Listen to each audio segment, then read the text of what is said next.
Welcome to this new video. This video is about creating a calendar table, a dimension table to adjust the fact tables. So at first it might appear that table like a calendar table is unnecessary and that this data is simple to create. But when your needs of reporting get more sophisticated, the maintenance and development needs this kind of data. So obviously we need to create a table, a dimension table to support the fact details for getting the correct visualization what we needed. So here we are having a calendar details where we have created certain columns that is needed or that is being used regularly. They are the date, the day of that particular date, the day of the particular week, the day name, the official month, the official quarter, the official year, month name and month number, the quarter number, whether the date is weekend or weekday, the week number in an year and the year number. So most of this will be used in visualization for regular use. So at first itself, we will discuss about this date column. This date column can be created by using this DAX function, calendar auto function. So basically it is used to automatically include all the dates in the model. You don't have to worry about extending the table. When a date refresh is completed, data refresh is completed, the table is recalculated. So for suppose in this example, we are having a purchase table and here we are having two dates. So when we create a calendar table with calendar auto function, from it will check both of these columns and it will take the minimum of these columns and the maximum from these columns and it will create the date column with respect to that. So we don't need to find it the minimum and the maximum. There are times when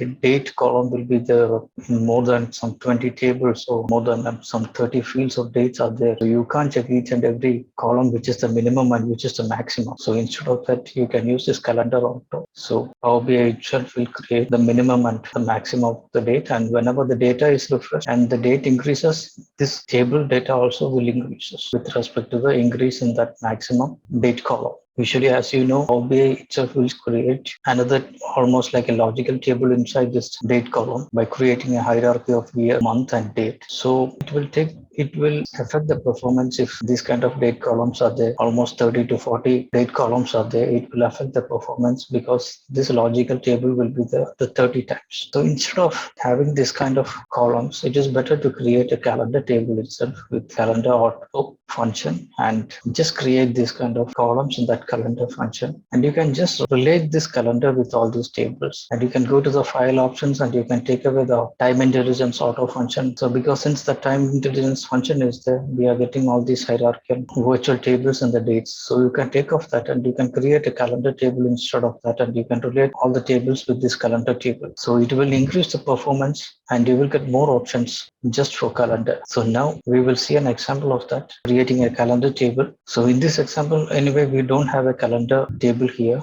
but instead of that, we have a payment date column here and a purchase date column. Both are date data type. So obviously you can see the virtual table, that is time intelligence function, is added to this. So first itself, we can take off this time intelligence function because we don't need that anyway. We are going to create a new data calendar, a new date calendar table. So we can take off this time intelligence auto function. So you can go to file, you can go to options, and here we will deal with the current file. We will go to data load, and in this data load, you can find out the time intelligence and you can check off, deselect this auto date time. So the date time column will become normal like other columns. Now you can see the date time date column and the date time column is normal like other columns. Now we can create a calendar function. Now we can go to the data view and we can create a calendar function. You can select the new table, and this new table we can give the name as calendar equals to. We have told like a calendar auto. It will check the minimum and maximum from all the date columns in this data set, and it will create a calendar with respect to the minimum and maximum from all those columns. So you can just give calendar auto, and we have got the minimum and maximum from the payment and the purchase date, which is there in this purchase table. So we don't want time. Anyway, we will take off the time by changing the data type. We will change it to date itself, and we will give the format as DDMM YYY. So now we got the first date. Now we need to split the date, because if in the visual we need anything with respect to the day, with respect to the month, or with respect to the year, we can take it from this itself. So we can split the date. First, we will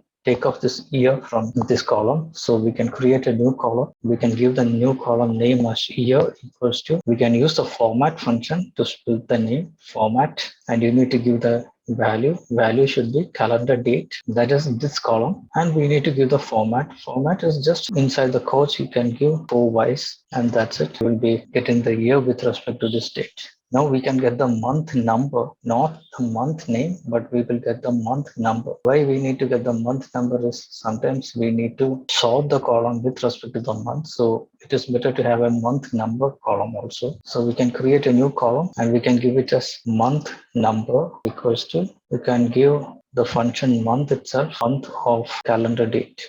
And here we will be getting the month number. Of course, we got this, since it is January, we are getting the month. So now we will get the month name. Month name, you can get it by giving the format itself. So we can give it as month name equals format calendar date, and just format it by giving 4M. So we got the month name also. Now if you want to get the quarter of this year, you can get the quarter also. You can create a new column. You can use format itself for quarter, or you can use the quarter function itself. So quarter equals to, we will give a Q base to make sure that okay, Q is being shown with respect to the quarter, and we will give an ampersand to join the quarter number, and here we will give the quarter function and the date, calendar date. So Q will be added with the number. We can see okay, Q1, Q2, Q3. If you want to elaborate it as quarter, you can give it as quarter, but since Q is enough to understand that is quarter, we can use it as Q itself. Now the next one is getting this day.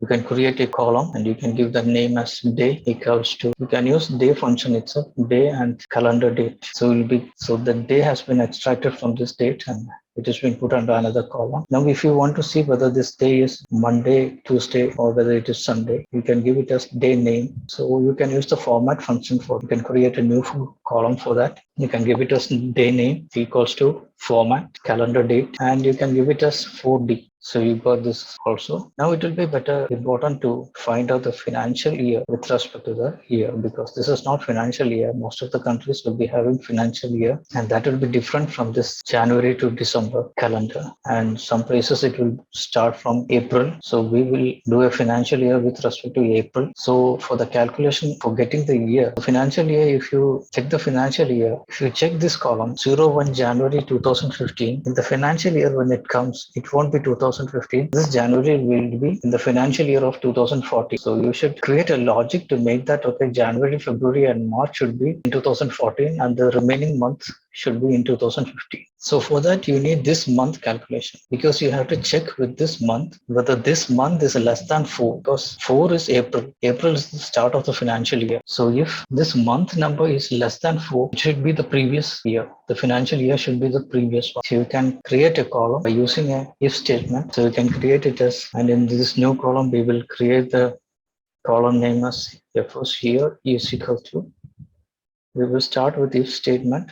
If we have to get the month number of this date, of course we can use this, but in a generalized way we can use okay, if this year should be -1. So you can write the function itself, year of calendar date -1. Otherwise it should be the same, year of calendar date, year of calendar date.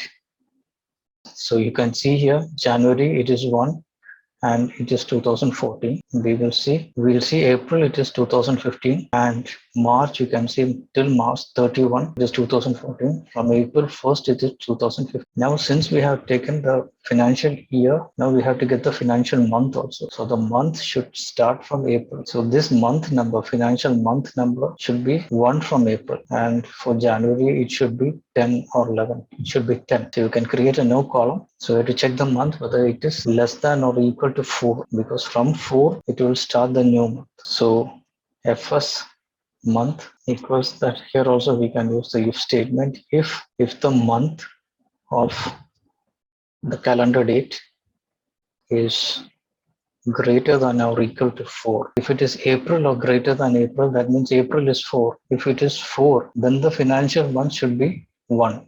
That means this 4 minus 3 should. So that number minus 3 should come. That means January, February, and March. These 3 months you have to subtract it from this number. So we can write it as month of calendar date minus 3 If it is not greater than 4, that means if it is less than 4, only 3 months. So if it is less than 4, since we have subtracted it by 3, of course we are having 12 months. So the remaining 9 months, you have to add it to get this January, February and March. So if you add 9 with January will come as 10, February will come as 11 and March will come as 12. Because see, current month number is 1, 2 and 3. So we need to add 9 to that month. Month of calendar date plus 9. So now we got the financial month, that is January is 10, February will be 11 and March will be 12. March 31st it is 12 and from April 1 it is 1. So the month number is 1. Why we are doing this? Because there are times when we need to sort out the columns with respect to the financial month. January should not come in, only April should come in the beginning and March should come in the end. For definitely we need to have a column for financial month numbers. So since anyway we have taken the financial month, we can take the financial quarter also. Now if you see, January is the first quarter. Actually in January to March it should be the third quarter if you see the financial month, financial year. And the first quarter will come from April to June it will come. So we can create a column for that also. A first quarter equals to, there also you can check it with the if statement. You can create a constant for that, FSQ, and so that we can make it understand that, okay, that is financial quarter. And then we will be giving if quarter of the date. If the quarter of this date is greater than or equal to 2, because if it is 2, it should be April usually. So if it is 2 and greater, we have to reduce it by 1 because April should be the Q1 quarter. So you can subtract it by month 1, calendar date, quarter of calendar date minus 1. Otherwise, it should be plus 3. That means if it is January, February and March, that is quarter 1, it should come as the last quarter in financial months. So it should be plus 3, quarter of calendar date plus 3. So you can see here, January is in the financial quarter 4, and here you can see financial quarter till March 31st, it is FS4, and from April 1, if it is FSQ1. So most of the columns, important columns is over now. Now we need another 2-3 columns which may be necessary or may not be necessary. Now you can get the week number with respect to the year, whether this 19th of January is in which week with respect to the complete year. You can get it by creating new column, and you can give it as week number for year equals to same week number, and you can give it as calendar date itself. So you'll be getting an ascending order. It will be, so 17th August 2016 is at the 34th week of 2016. So you'll be getting the week number. So now we can get the week number with respect to the month. Now this is with respect to the year. Now we can get it with respect to the month. Week number for month equals to, you can give it as weekday and the calendar date.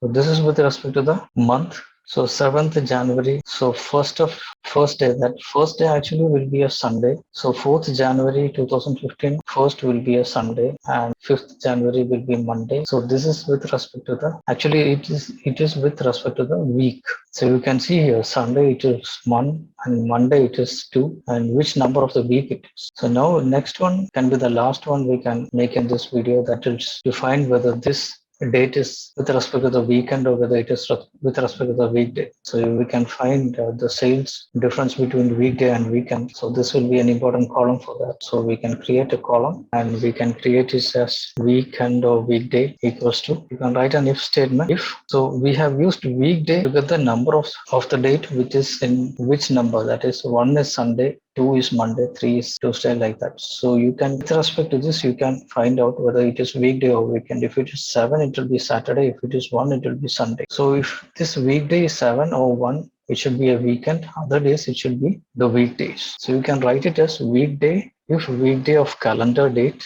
is in 7 or 1. For that, you can write it as in 1, 7. Then it should be weekend.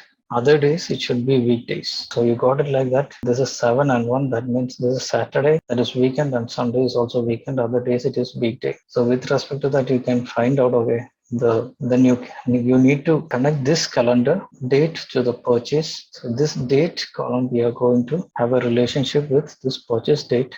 This is an active relationship, we'll go to the visual and we will create a visual. We will just create a pie chart, and in this pie chart, we will select the total revenue and we will create whether it is weekday or weekend. So we have got a report telling that, okay, 82% has been sold or been purchased in the weekday and just 17% has been purchased in the weekend. So like this way, you can utilize the calendar table and the columns and get new insights. It will be very easy. More columns can be added with respect to the project or with respect to the needs you have. Thank you. Have a nice day.